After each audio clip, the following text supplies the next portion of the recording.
This is a token of the transparency you're going to see in the Trump administration, where some of this behind the scenes making the sausage will come out into the light. But I wouldn't say that this was a setup by Donald Trump. Democrats really set Zelensky up on this. Before he went into that meeting in the Oval, Chris Murphy of Connecticut, the senator, tweeted out that he was encouraging Zelensky to not take a deal unless there were the military requirements that they would like. That was not what was happening with this critical minerals deal, which would not only benefit Ukraine, but give the United States a geopolitical footprint in an area that would stop and curtail Russian aggression. Got to take it a piece at a time. But Chris Murphy's telling Zelensky no before he goes into the White House, and then Zelensky's all ginned up. Zelensky read the whole thing wrong, and the world... You saw him sit there silently. You saw him then criticize Zelensky on the air. Of course, many of us today believe that our vote for him was a mistake. And I guess we should have known that everyone who signs up to work for Donald Trump is signing up for one single project, and that is the transition of American democracy to a kind of kleptocratic oligarchy in which the billionaires rule, in which they get to steal from regular Americans. And if that's the domestic project, then the way that you normalize that kind of government is to associate yourself with similar governments abroad, like the Kremlin. So oh boy, Senator Chris Murphy is being investigated right now, but right now also breaking the internet, with this Ukraine thing. In 2014, Senator Chris Murphy bragged about the United States successfully overthrowing Ukraine's government. Yeah. And it is breaking the internet right now. Oh boy. Let's jump in. Want to really see something that said, take a look at what happened. Hey. Why this beat so cold? We will make America proud again. And you try to kill our We will make America wealthy again. And yes, together, we will make America great again. Yep. Well, they got me on here looking like a baked potato. A hot, fresh baked potato, Rick. Yeah, man. But I gotta say it out loud and proud. Y'all know how we say it on the channel. Put your hands behind your backs. They say, Rick, stop saying it, sir. Nobody's gonna put their hands behind their back. Nobody will ever be held accountable. The corruption will forever continue. Yeah. Come on, Trump. Let's keep the people's trust. Make an example out of somebody. I pray they make an example out of somebody. They walk somebody out with handcuffs. But Democrats right now being investigated for treason. Having secret meetings with Zelensky. Right before that whole clash with Trump and JD Vance in the White House, before they, right when they kicked him out, the Chris Murphys, the Chuck Schumers. I want to see these clowns walked out with their hands behind their back. And he in there like a little kid, body language. You've seen it in his body language. Disrespectful, ungrateful. But guess what? There's a new sheriff in town. Daddy's home. And as you've seen, stepdaddy was with him too. It's the biological father and the stepdaddy working together. America first. But hope y'all sent me this video, so let's go and check it out. Let's see what's going on. Democrats held a private meeting with Zelensky to sabotage the deal. Let's check it out. Left. Okay, so we've been covering over the last couple of days how the Democrat machine seems to be desperately trying to spin this Zelensky White House crash out as some kind of evil Trump ambush. It was a setup. Ooh, JD Vance and Donald Trump, they set him up. But let's just say that narrative dies today, as we're now learning that in reality, the setup actually came from the Democrat side. Yeah, and I know that's a big statement, but I have the receipts. We're now learning that top Democrats and other certified... Not a surprise. Not a surprise, man. Democrats continue to shoot themselves in the foot. They can't even stand up and clap for a 13-year-old boy with, survived cancer. Can't even celebrate him. It's always about politicizing everything. Yeah. And they're so Trump deranged, so hateful, Musk deranged syndrome now. They can't even get up and celebrate a little boy with cancer. That's what kills me. They voted against the hardworking people, the hardworking patriots around the world. They voted against no tax on tips, on overtime, Social Security. They voted against women's rights. They want men in women's sports. They want no common sense. And again, that's why they went too far left, too woke. Yeah. Yep. And they want your money to go to Ukraine. Take your butt down there and go fight that war. Send your paycheck down there. We don't want that. Y'all take y'all butt down there, Democrats, liberals. Take y'all butt down there. Sick of funding this war, sick of people dying. We want peace and common sense. Peace through strength. Swamp creatures apparently met with Zelensky just hours before his disastrous White House meeting with President Trump in an effort to sabotage the peace negotiations by coaching Zelensky to reject the deal, I guess ensuring that the war drags on for as long as possible so they could keep funneling billions of taxpayer dollars into their corrupt little war racket. Yeah, the Democrat Party really has become the warmonger party, the party of war, as they're actively working to subvert the president's efforts and finally ending this conflict. Let me show you guys exactly what's going on here. Let's expose this despicable Democrat scheme, shall we? We've got some stuff to get into, so let's roll the tape. All right, folks, so like I said, there was a secret meeting held with Zelensky ahead of his meeting with the president. And just think about that. Zelensky lands in Washington to meet with the president, supposedly, but instead of going straight to the Oval Office, he goes to meet with Chris Murphy and other Democrats, I guess to strategize ahead of the meeting. Take a look. Peace deal that blew up in the Oval Office Friday would have been the starting point for negotiations to end the Ukraine war. It would have put America at the center of Ukraine's future development, and it would have brought back some of the money we invested over there. So how come it fell apart in that Oval Office blow-up? Perhaps it's got something to do with the meeting that Zelensky had with top Democrats hours before he arrived at the White House. Democrat Senator Chris Murphy posted this on X on Friday morning. Quote, "Just finished a meeting with President Zelensky here in Washington. He confirmed that the Ukrainian people will not support a fake peace agreement where Putin gets everything he wants, and there are no security arrangements for Ukraine." End quote. In other words, just before Zelensky was due to sign the deal, he was telling the Democrats he didn't like it, and they supported his opposition. They encouraged him not to sign.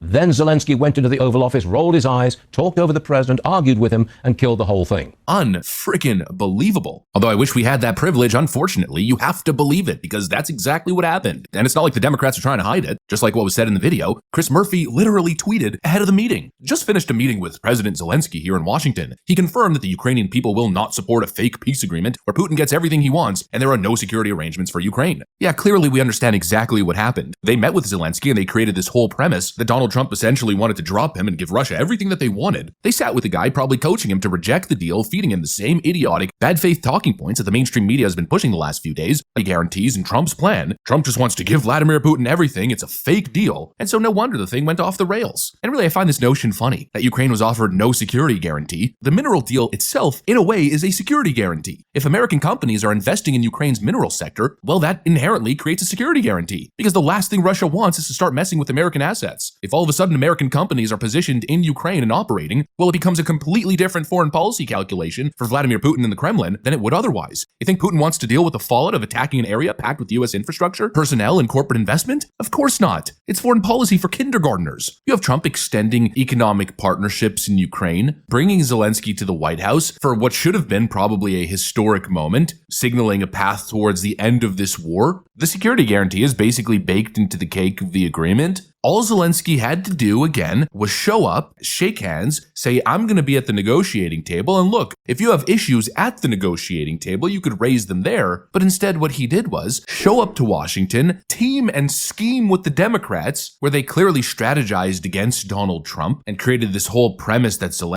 Same thing we said in our previous video. Same thing we said. Show up. All you have to do is show up, sign papers,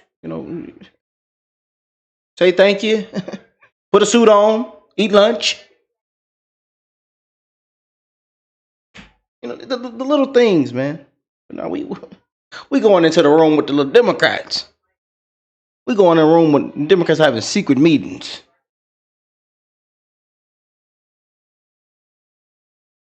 With Chuck Schumer's and Chris Murphy. Put your hands behind your backs.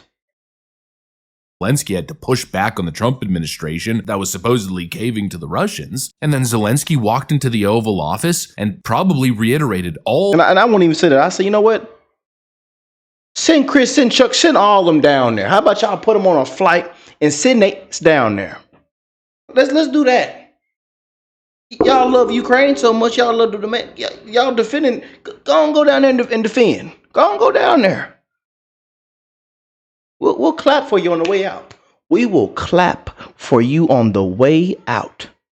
All the same talking points that he practiced with the Democrats, and then of course the whole thing fell apart. And then lo and behold, 3 hours later, Chris Murphy is posting on X again, totally shocked at what happened. Chris Murphy tweets, "What an utter embarrassment for America, this whole sad scene." Yeah, I'm sure Chris Murphy is so shocked that things went so horribly off plan. He also tweeted this, which I thought was rich. "What just happened in the Oval Office was a planned ambush designed to help a brutal Russian dictator and hurt American security. Trump has become Putin's lapdog, and America's global power is hemorrhaging as America sides with dictators over democracy. What an embarrassment." What we just witnessed between Donald Trump, J.D. Vance, and President Zelensky inside the White House, it was a planned ambush designed to embarrass President Zelensky in order to benefit Vladimir Putin.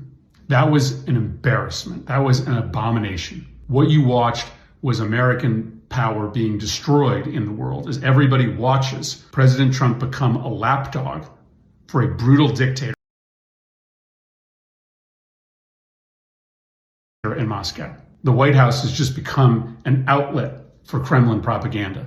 Why the health of Vladimir Putin matters more than the health of democracy. I met with President Zelensky this morning, and he knew that he was going to have a tough job meeting with President Trump. But he was here to try to find some common ground, despite the fact that you can't work for the Trump administration right now unless you pretend that the war in Ukraine was Ukraine's fault. Despite all of that, Zelensky still came here because he cares about his people, because he cares about democracy. What he got was something that no world leader, especially... He cares for a check. He came for a check. And he didn't get a check. He got a reality check.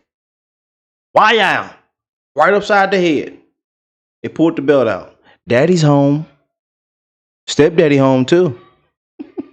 A vital ally like Ukraine deserves. What an embarrassment for this country. What a terrible day for America's reputation in the world. Give me a frickin' break. Murphy and his deep state buddies obviously coached Zelensky to reject peace, just so they could turn around and then cry Trump bad, Russia bad. It's so obviously all planned and orchestrated. Again, I think this is the midterm strategy. I think they're using Zelensky, frankly, not just for the money incentive, but also for the political incentive. They didn't want this meeting to go well, and they know Trump is a little bit of a lion, knowing that he would probably take the bait. And then once Trump gets tired of the whole process and starts hitting back, well, then all of a sudden, Democrats have their next January 6th, right? The next frickin' psyop. Donald Trump is working for the Russians. But unfortunately for them, I don't think their little midterm strategy here, and of course their efforts to keep the corrupt money laundering operation alive, is working so well. In fact, I think the whole strategy backfired quite spectacularly. Firstly, because the American people aren't buying it, and I just recorded a video showing that Donald Trump has a positive approval rating on the issue of Russia-Ukraine, so obviously the people aren't buying it. The narrative's totally backfired. Democrats didn't get the win. And this is why his approval rating is skyrocketing right now.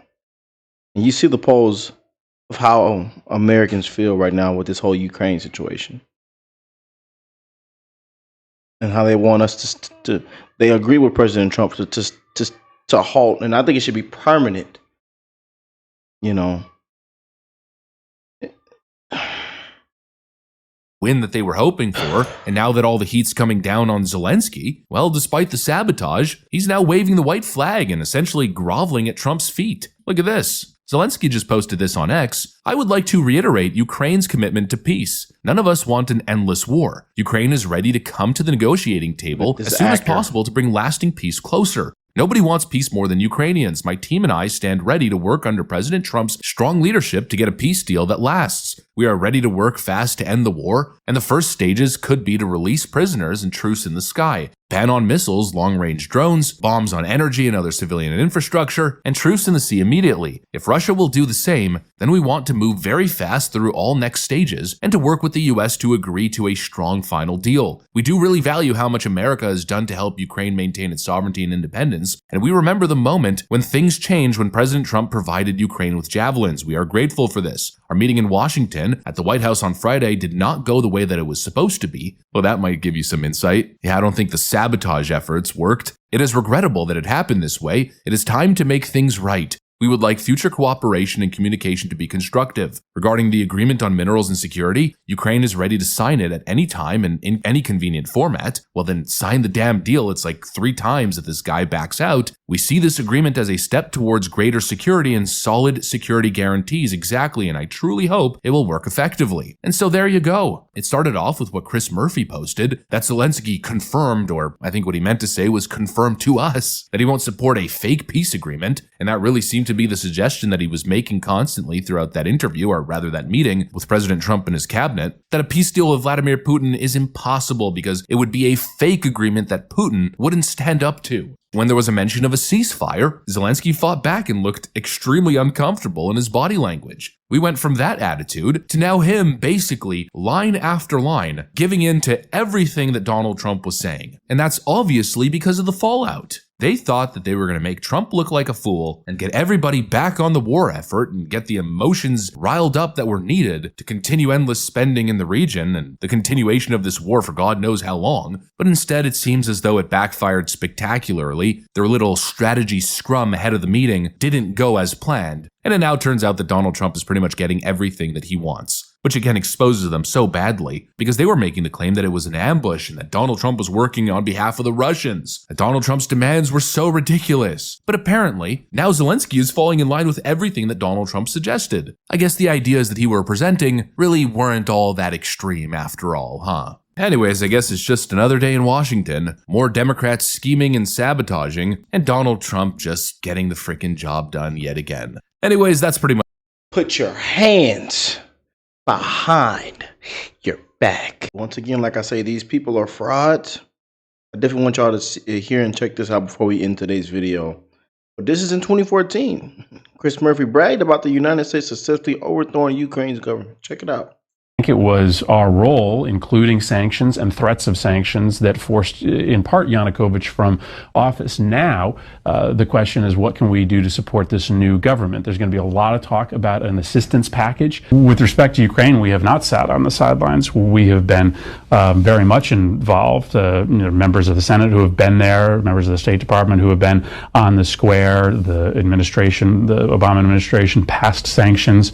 The Senate was prepared to pass its own set of sanctions. And as I said, I really think that the clear position of the United States has in part been what has helped lead to this change in regime. So I know that there is merit in the claim that the United States sort of has these principles and then we selectively apply them. We get involved in certain places and then we don't get involved in other places. But I think if ultimately this is a peaceful transition to a new government in Ukraine, it'll be the United States on the streets of Ukraine who will be seen as a great friend in helping make that transition happen. This is really about supporting one of the biggest, most important countries in the Eurasian region, be able to determine for themselves what their future is. And it looks to people like this is the United States and Russia once again fighting, maybe not in military terms, but on economic terms in a country that we both care about. But really, ultimately, I think this is about us supporting the wishes of Ukraine. And, there is a U.S. interest here. We are in the middle of negotiating a new trade agreement with Europe. To my state, it's enormously important. We do 40% of our trade in Connecticut with Europe.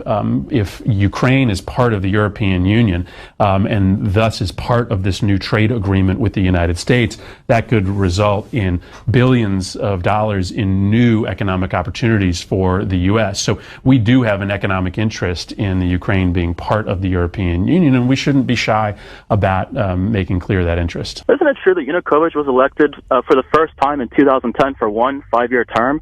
that elections were scheduled for 2015. The second point is, why is it okay for foreign ministers from other countries to show up during protest movements, let's say in Ukraine, like the foreign ministers of Poland and Germany, and support the protesters against the current government there? Wouldn't it be something similar to the foreign ministers of, let's say, Mexico and Canada showing up during the Occupy Wall Street movement and saying, yes, we agree that your government is corrupt? And the third point is, why isn't the West and America talking about the fact that a large or significant portion of the Ukrainian opposition right now is made up of far-right politicians, including from the party Svoboda, which openly is fascist and xenophobic, and they say that they don't want to join the EU because they consider the EU to be a bunch of gays and Jews, just as well as they say that they don't want to join the imperialist Moscow regime. Let me take all those very quickly, one at a time. You're right. Yanukovych was elected, and I mentioned this before. I understand the difficult position here, which is that Yanukovych was elected, and we are not in the business of encouraging rebellions and revolutions on the streets against elected leaders, because we ultimately think that elections, as you mentioned, are the place in which you should settle your differences. The issue here is that Yanukovych lost his legitimacy to govern when he used force to try to break up these protests, and the United States didn't go on to that square in any meaningful way until the president tried to break up the peaceful protests. That's why Senator McCain and I went, and we certainly got a lot of grief from people asking why 2 U.S. senators are going to the square to support a protest movement against an elected government. We did that because we think that there were human rights and civil rights that were violated there, and we've always stood up for that concept. And again, I think that answers your second question as to why you had foreign ministers and foreign leaders who were on that square. It was because we're standing up for the idea that people should be able to lodge protests against their government. You are right that there is an element of the opposition that has some real radical ideas, and there is an element of anti-Semitism that was present on that square. I will tell you from having been there, if there were 500,000 people there, maybe a couple thousand of them represented that viewpoint. And so by and large, this movement completely rejects those radical and prejudicial ideas, and I have confidence that this new government is going to be inclusive and going to be tolerant, and it will be part of our job, I think, as members of the Foreign Relations Committee, to make sure that those kind of more radical elements don't have a seat at the middle of the table as the coalition government